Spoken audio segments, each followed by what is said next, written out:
everyone, this one is a little bit of amebo news. Yes, I'm talking about Mr. Peter Obi. Mr. Peter Obi has been out of the country, visiting some countries, currently in Indonesia, or probably has even left. And there's a lot of meetings, high profile meetings that he had and stuff like that. He shared some on his Twitter handle. But I'm going to take this parallel fact take on his visit. He said Nigeria can, where Peter Obi was saying Nigeria can achieve inclusive, sustainable growth with strategic execution, says Peter Obi after high-profile meetings with Indonesian leaders.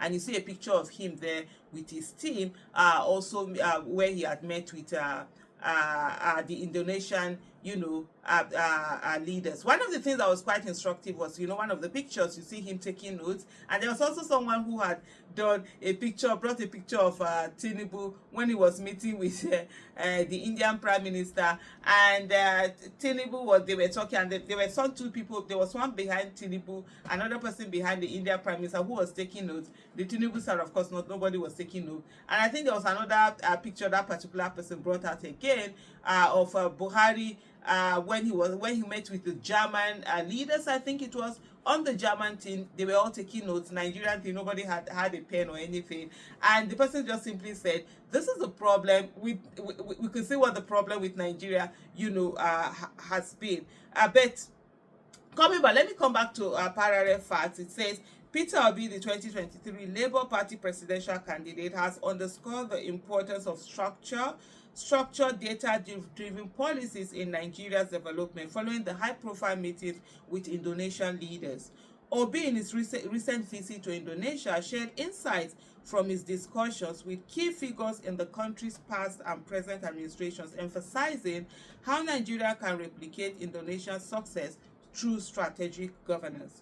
On Monday, February 3rd and Tuesday, February 8th, Obi met with Agung Laksono, former minister and coordinating minister of the economy, who served under President Susilo Bambang Yudhoyono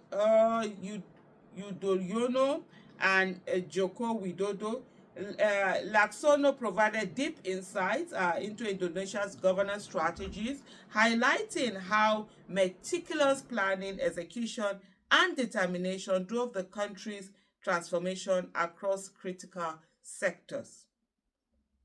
Obi also had a session with Mohamed Yusuf Kalla, Indonesia's former vice president, who uniquely served under two different presidents. Kalla stressed that Indonesia's development was made possible through a focused commitment, decisive leadership, and simultaneous development approach across all sectors. He pointed out that sustained policy direction and leadership continuity were key to achieving long-term national progress. Furthering his engagement, Obi met with Yandri Susanto, Indonesia's Minister of Villages and Development of Disadvantaged Regions. Oh, there's a ministry like that. That's interesting. Susanto explained how the ministry had advanced rural development under President Widodo's leadership by prioritizing education, healthcare, and small businesses. Through structured policies categorizing villages from underdeveloped to self-sufficient, Indonesia has been able to ensure targeted progress and inclusive governance. So you're looking at people based on where they are at and bringing them into, a developed state. That's quite interesting. Reflecting on this discussion, Obi emphasized that Nigeria has the potential to achieve similar progress if it adopts a structured, data-driven approach focused on rural development, industrialization, and economic diversification.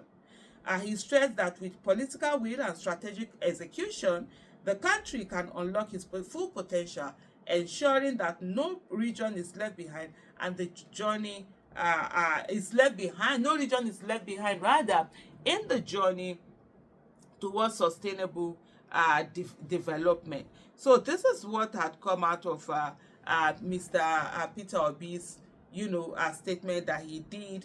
And then you see there were quite a lot of comments from different people on this whole thing. But I think governance is not rocket science. And one of the things that I always say is the fact that we always know is the fact that experience is the best teacher. But I always ask, Who says it has to be your experience for you to learn from it? There's something called other people's experience. There are a lot of people who have gone through what you're going through. There's nothing that Nigeria is going through that you will not find other countries that have gone through it, and other countries that have surmounted it and become better. So why don't you copy the model and adapt it to how it will work best for your people, and then get the result. What you want to do is that you want your good governance to be in your country, a transparency, accountability. You want development, people-centric policies. You want your people to be able to, get the best out of life. It's simple. It's not about grammar. It's not about big English. It's not about quoting big whatever. It's just making the life of the ordinary man better than you met it. Simple as that. That's what, for me, that's what governance it's all about. That's what development is all about. Make the life of the ordinary man be better than you met it. And if you're able to do that, positively. So if you're able to do that, you have done something great for your people. And it's very instructive that we focus on these things instead of people just focusing on some big flashy thing that is out there that is going to make life easy. No, it's not about that. It's just about this basic thing. Can we get them being done right? And I see a lot of Nigerians who are always calling on Peter Obi, talk about this, he's not talk about that, he's not talk about that. Hello people, you have an illegitimate president, hold him accountable.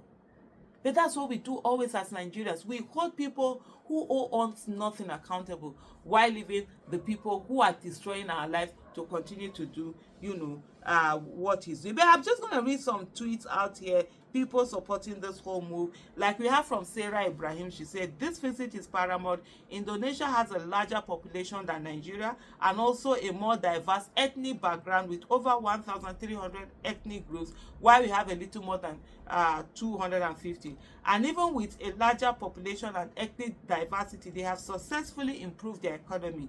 Even though they have crude oil, they have successfully diversified their economy, a key quality Nigeria needs to learn. Their economy is now largely based on manufacturing and agriculture, a typical consumption to production technique. These are the key aspects of what we need to learn to improve our country and economy, rather than engaging in impactful trips like this. This current administration has continued to engage in wasteful spending, and that must stop. A new Nigeria is possible. And this was coming from Sarah Ibrahim. Then we have someone called Spotlight Abi. It says leadership is about influence, nothing more, nothing less. And no one else has shown this quality more than you in recent history. That she's talking about Mr. Peter Obi. Keep building, my presido. Keep being curious. Keep learning. Nigeria is waiting. Soon, the influence that truly makes everything better, we should. I think I'm going to stop here. Thank you so much for watching. Bye.